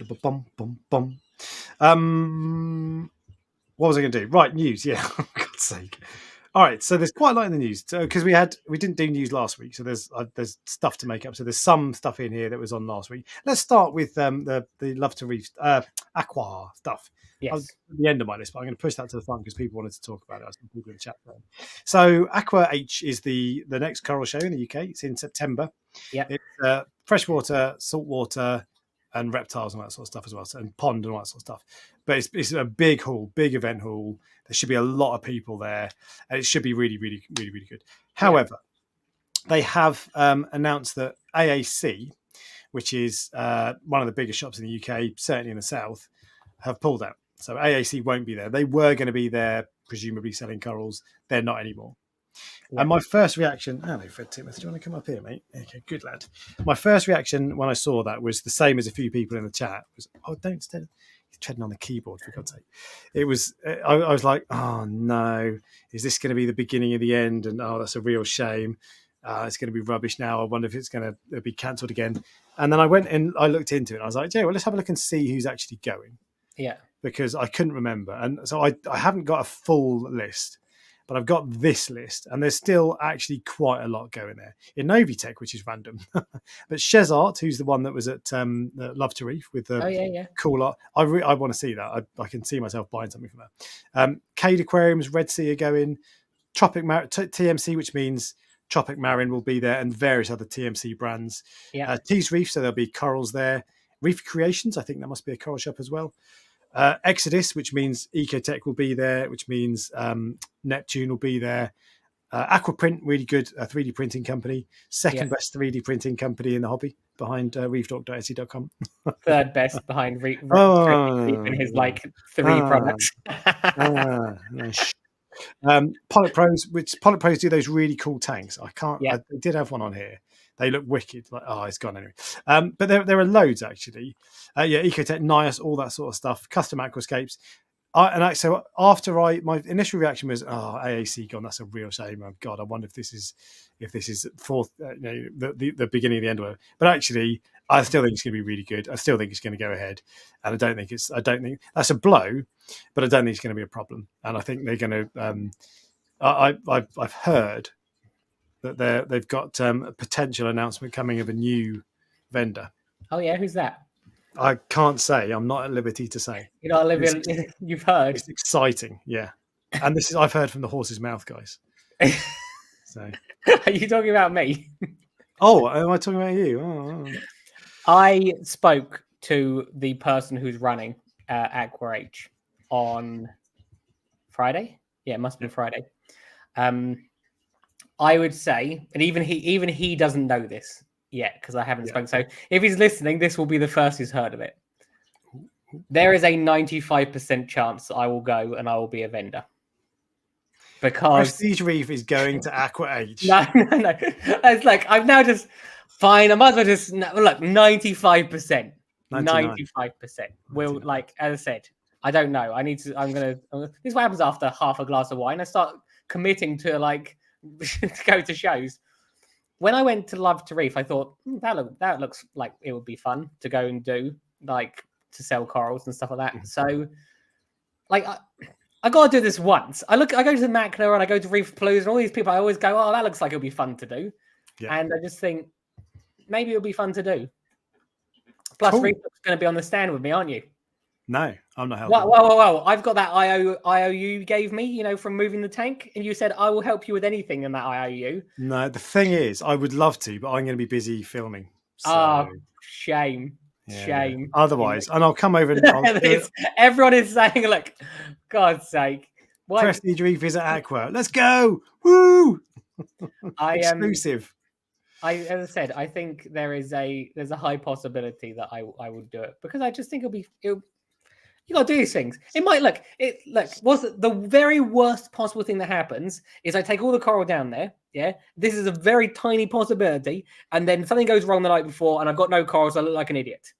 That's the smallest possibility. Whereas, other than that, it could be bloody brilliant. It could be I love selling coral to people in the coral farm face to face. The more people that come to buy coral from me, the better. It's 1-to-1 sales, and it's just obviously that's not going to be 1-to-1, but it's brilliant. I love it. I'm like a salesperson at heart, if you see what I mean. And I just think, why would I not just give this a go? The only thing that stopped me from doing it is like social anxiety, I think. Yeah. And feeling like I'm like, I'm not really sure why I'd feel weird about it, but I do. So if I can get over that social anxiety, which you're going to, because otherwise it's going in your monthly review. So, well, do you know what's funny? And I've said this before. Alex asked me for weeks, didn't you, to come and do these live streams?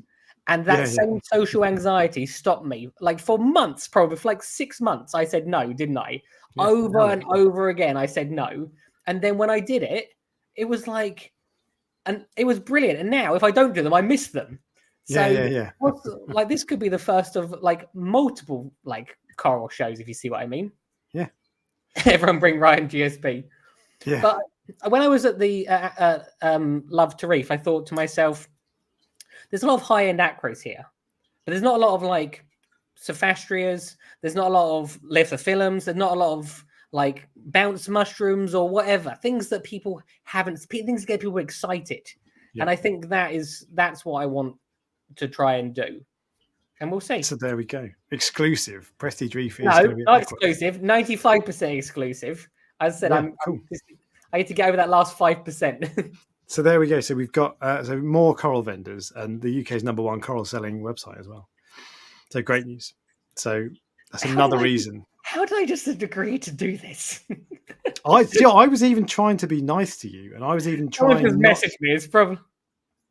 I was trying not to out you. You outed yourself. Yeah. So yeah. Well, you know what happens when you like, what is it? You're drinking wine, aren't you? Yeah. Yeah, exactly. So wicked. There we go. I get you to commit to stuff. But yeah, cool. So I think it would be fun to do, and I don't think it would be that hard to do. And I think the more coral vendors, and I believe that I should support this because I encourage people to support it. So why shouldn't I do it? You Love to Reef, and this will be 10 times the size, maybe because of the size of the venue and all the other things that are going to be there. And I think they should let anyone who wants to come, even if you just got a tank. Anyone who wants to sell coral, they should let you sell coral there because the corals is going to be the big thing. That's the thing that's going to make it feel special for people. You can see dry goods in your local fish shop, but the things that make the shows in America special for me is seeing things I've never seen before because it lets you dream. So there you go.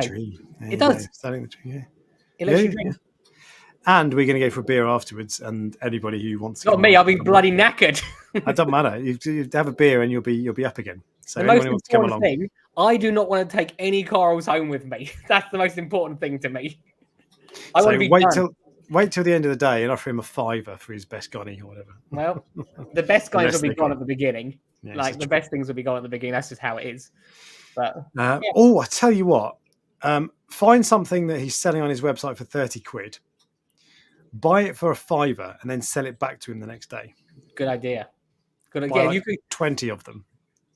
The only thing that is a problem is if I still have corals left over, it's like I can't come for a beer afterwards. You see what I mean?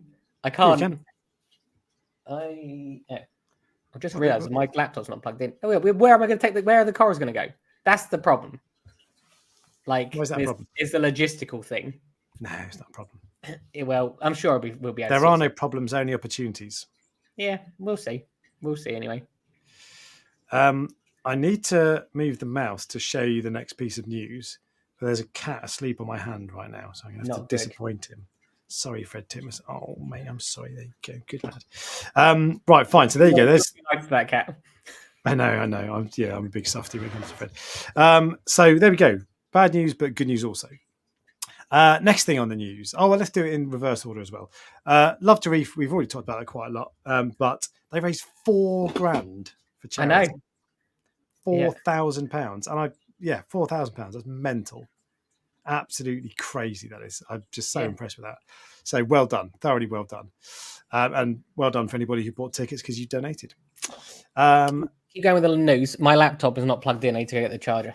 So. We'll talk about equipment. Lights. Yes, let's talk about lights, guys. Come on. So lights. Right. Next piece of news is there's a new kettle. This is not a very exciting piece of news. If I'm completely honest. There's a new kettle out. It's a kettle A360XE. So the current one is the A360X, and it has a 15% power increase despite using the same amount of power. So 90 watt power draw still, but 50. I presume it says 15% more light being emitted. I presume that means par. Who knows? And actually, the A360s, they're not really low par. They weren't massive par in my experience. So I think that's probably a good thing. I would personally, if they were going to upgrade them, if I was choosing the upgrade, make the fans quieter. So maybe a bigger heatsink or whatever. But anyway, it doesn't have any details of price or availability. But ask Ryan, because he's going to be all over it and he can't wait. So I'm not even sure what you're talking about. So the next piece of news, and I know someone's going to call me a shill because it's about Red Sea, but shill. I know. There is a 12% off Red Sea Memorial Day sale in the States currently, from now, which was whenever this went up 3 days ago, to the 28th of May. So if you want a Red Sea tank and you want to get 12% off, go and buy it now. All Red Sea systems, devices, hardware installs. Is a big amount of thousands of dollars or pounds if you think about it. Yeah. Some of their tanks are $6-7 grand.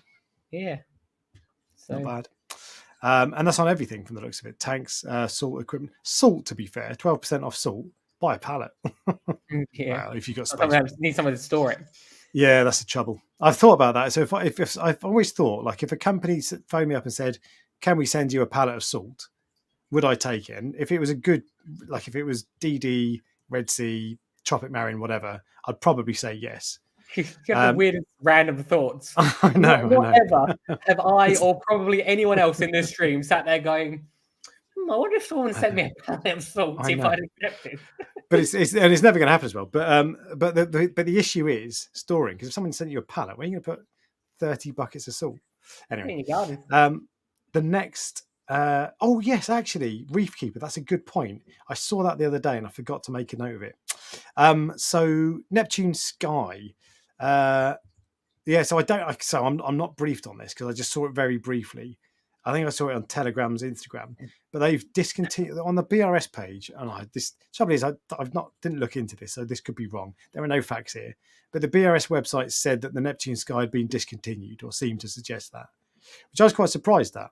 I thought that was doing quite well, but again, it's Neptune. I don't pay any attention. But it looks as though, what is it? It looks as though the Neptune Sky has been discontinued. So presumably it didn't sell. I don't know, but I don't. They sort of work with Ecotech and Aqua Illumination now, don't they? So they've sort of got the lighting side of the market covered. But the Neptune Sky is different because it's a bigger panel. It's different to the AI options and the Ecotech options. So there's still room for it. The trouble is, I just don't. Thanks for mentioning it, because I did see the story, but I didn't look into it, so I can't tell you any more than that. And this is speculation, but it looked as though it'd been discontinued. We'll see. If I find out more, I'll try to remember to dig into it and say more next week. I've only ever seen one, ever. So. I don't. So to be fair, I don't notice people buying them in the UK. They don't do shimmer, so I don't want them. But yeah. Anyway, two more things. One of them, this is kind of innovative. I don't know where you're going to come out on this. Let's see, Ryan. You like stuff that's different. Come on in. Right. So Reef Factory are bringing out. There's more details next week. They're going to announce. They're bringing out, and before anybody says it, no, they've not sent me anything. They've not told me to talk about it. It's only Red Sea that does that for him. I'm not getting paid exactly. So it's just the news. Anyway. So they brought out a new salt, or they're bringing out a new salt, and it's in a tablet. This is just an AI generated image. I was going to say that's not the real thing, is it? No, but the idea is, so instead of a bucket of salt mix, they send you like a block or whatever. I don't know what the process is, but they worked out, they make it a brick. So it's exactly a kilogram, for example. So you mix up with exactly 10 liters or whatever. And then you don't have to measure it. So it makes life slightly easier for you. What's Ryan's reaction? You're struggling to work this out. It's like you can see my brain like trying to process this. I just wonder why. That's the thing. I think they're trying to solve a problem that doesn't exist. The benefit of this is that it makes it easier because you don't have to weigh out the amount of salt, or you don't have to test buy it. a salt that sells it in 1 kilo bags. No one does that though. Julian Sprung, I think, was doing something to do. Oh, really? He was doing something with smaller bags. Well, there you go. But anyway, so that's the idea. My instant reaction to this is, I'm not going to buy that. I just want. I would think, well, is it still going to be consistent? Because this is a new technology. What makes it a block? Yeah, they don't say. More details to follow. And so that's the thing. What process are they using? Are they putting something into it to make it into a solid block? And if that case, do I want that in my tank? How are they doing it? If it's a solid block as well, like you can only mix it in a bucket. Why would you not want to mix it in a bucket? Well, no, as in, so I mix my salt in jerry cans. So I literally have a funnel, I pour the salt in a jerry can. I'll be trying to smash the salt into the jerry can. How do you get a power head in your jerry can? I don't. I literally just shake it up. I leave it for 20 hours and shake it up, and that's it. I never had anyone do that. Okay, fair enough. Well, so it wouldn't be right for you. Tell us in the chat what you think of this, by the way. Is it crazy or is it the best thing ever? For me, it sounds like it solves a bit. It makes it a bit easier because you don't have to weigh it out. I don't mind weighing out. I don't think that's a problem really. But I'd worry about, is it going to dissolve quickly or properly, or because if it's a tablet, tablets aren't going to dissolve as quickly as powder. And are they in 1 kilo blocks? I don't know. There are more details to follow. And although there aren't many companies, Julian Sprung maybe does pre-measured out bundles. Yeah. ATI Absolute Ocean, which is a liquid salt mix that you just dilute with RO water, that comes in pre-mixed batches. So you can get one that will make, I think it's 17 litres and 170 litres. So that does come already. That's really expensive. And I'd wonder if this will be more expensive as a result as well. I like innovation and I would encourage innovation. So it's cool that there's something like that. Yeah. But I didn't see that and think, that's amazing, I must have it. I thought, that's weird. I'm going to wait until I've actually seen what the final product is. But I don't see any benefit to it, if you see what I mean. So when I say I was going to wait, I mean I didn't wait more than 2 seconds. Yeah, I don't think that's an unfair. I think if we were to do a poll, which I won't do, but will people be saying in the chat, I think most people would say not really interested. It just seems like an odd thing. What's the point? Yeah. Because it's still being shipped in the same amount of space, isn't it? Yeah, it's not going to be condensed. Maybe I wouldn't have thought it is. The other thing is, if you do that, like if at the moment I mix my salt in various different containers, so I have a 33 litre container, like a 25 litre container, 100 litre container, all that sort of stuff. So I can mix up exactly how much I want. If you buy that tablet, unless they sell 100 different sizes, exactly, do you want a 50 litre tablet or a 20 litre tablet? No, I want a 32 litre tablet, please. So would you then have to chip a bit off, and then what's the point? So you'd have to mix up the sizes that it comes in, which is a restriction I don't like. Why not? Why just use powder and then you can mix up properly? Yeah, there must be something that we're missing. Well, no, the thing is, they've said here it is, more details to follow, and there was some more detail. Go on the Reef Factory Facebook page. There's more details there. Yeah. But it didn't really sound. It didn't sound like they've got much on there, and I think they'll give us more information in the next week or so. But on the face of it, it didn't sound especially exciting. There will be some people who will be like, wicked, I don't have to, I can't be asked weighing out the amount of salt every week.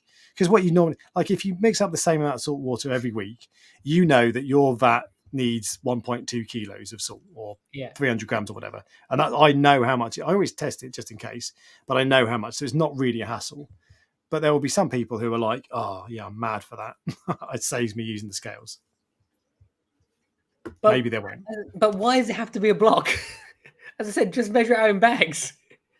It's the block bit I don't get. I understand the measuring it out. So if you go, look, this amount goes into this much water and you just pour it in and you're good to go. I get that. I mean, there is a lot more waste involved because you're using plastic bags, I assume. But probably more effort in bagging them all up.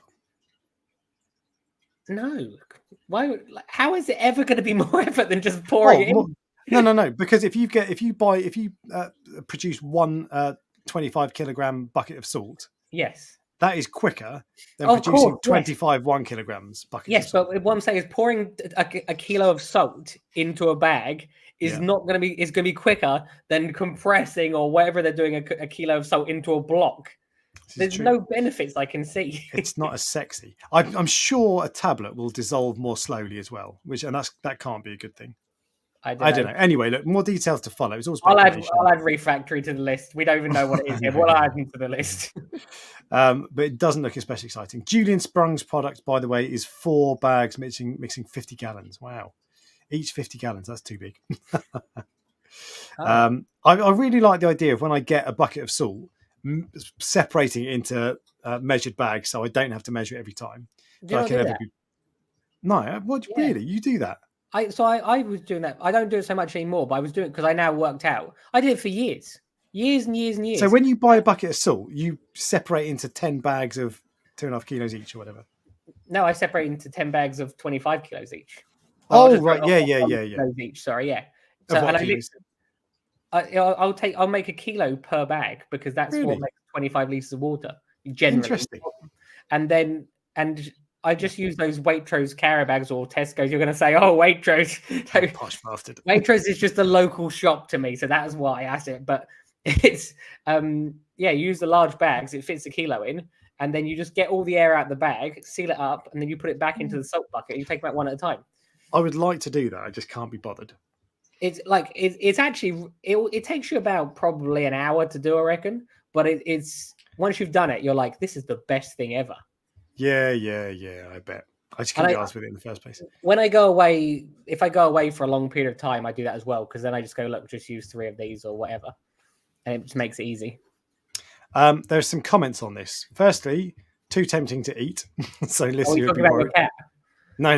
Lissy would be worried about eating the. She'd get the salt and tablet and be like, "We're gonna have to eat that." Okay, yeah. They should spend time fixing their half-cocked products and ecosystem. Burn. I wonder if a large chunk of compressed. Wonder what dissolving a large chunk of compressed salt would be like. Yeah. Looks interesting. Have to see it first. Sounds dense. Like the idea. Oh snap. Etc. There's probably lots more. There's lots more. In fact, this has got people talking. Bloody hell! There's millions of comments. I mean, it's got me like fire in my belly to go. Why? Will this be more expensive? I would have thought so. Yes, because ATI Absolute Ocean. Fred Titmus, can you just move over there because the camera's focusing on you and you're not the star of the show here. Come on, cheeky bastard. So ATI Absolute Ocean is really expensive. Oh, it's going to start focusing on me. ATI Absolute Ocean is really expensive. If it wasn't, I'd use it because I like mixing in a liquid. Mixes immediately. Yeah. And I like ATI as a company generally. But yeah, so that is expensive. So I would expect this to be expensive, but who knows? Maybe it'll be cheaper. Yeah, we thought the ICP test would be expensive, didn't we? And they were cheap. Very true. The other thing on Refactory, by the way, there's so I found out about that because I got a notification in my app, my Refactory app, that said, "Oh, by the way, look at this news." And you can turn that off. You can turn off the news, fortunately, in your app, because that for me is a red line. I don't want you to be marketing at me in an app that I'm using to run my tank. Yeah. So that was, you can turn it off, which is great. So you can do that. But when I got that, I was like, no. I'm not having that. I don't want you to be selling me stuff in the app. The final piece of news is Siche. Guess what they've done to a skimmer, Ryan? I'm not sure where this is going. I was trying to get you to say it's a contactless skimmer because that's what they do. Oh no! Oh, because they were the ones that did the contactless heater, weren't they? That's the one. Yeah. Did you get? I was going to ask you that a minute ago. Did you get that heater in the end? Because you were considering it. I almost did, but I didn't. I bought the DD one, which is Shago. Although, do you know what? Someone else on the Facebook group reported their Shago, their DD titanium heater packed up this week. I've had 2 packed up. Really? And on Ultimate Reef, I've seen a lot lately pack up. Yeah. And with the Shagos, you never got that. I had 2 Shagos in my last tank for 6 years. Yeah. And they ran like clockwork. So I almost didn't get it. But then I was like, you know what, this is probably just a one-off. But I'm slightly concerned about that, to be honest. And I did look at the Siche one. I almost got it. I don't know how long that they've been packed up for. So the farm is designed so that it can run off. It has a heater and a backup heater. And obviously the backup heater was kicking in, so everything was fine. And then all of a sudden I was like, why is the temperature low? It's because both of them had gone. Right. Well, what I'm going to do is I'm going to get a second heater at some point, and I might get a Siche contactless heater. and run it off a separate heating controller. But for the moment, I don't need 2 heaters because this is 650 watts is fine. But yeah, I did consider the Seache one actually because 5-year warranty, which means it's probably reliable, and that's all that matters. I don't care about the contactless, but that's all that matters. If it's reliable, and Seache have got a reputation, Italian company, Italians make good stuff good. But anyway, so they've not done a contactless heater. It's a new skimmer, an internal protein skimmer with some clever features, but it's not especially exciting. It's just a small skimmer for, was it 50 gallons, 40 gallons, and 45 gallons US gallons. So I think my Cade is about 40 gallons, maybe it's about 30. So yeah, 150 and 300 are the models. Yeah, which is liters, I think. Anyway, whatever. There's a new skimmer coming out. Go and buy it if you want a small, compact skimmer for a small tank. To be fair, that is actually good because there aren't many skimmers. Most skimmers are rated up to like 500 litre tanks. For tanks like the Cade, there aren't many options. There's a couple of tonsy ones and that. Bubble may just make a couple of small ones, but there aren't many options. So that is actually good. The Seache have brought out a new one, and Seache is reliable, so it will be reliable. It didn't say what pump it had. I think it's probably an AC pump, which is a shame because even the small AC pumps make a buzz. So I wonder if that will be a bit buzzy. If it was a DC pump, I'd be all over it. News.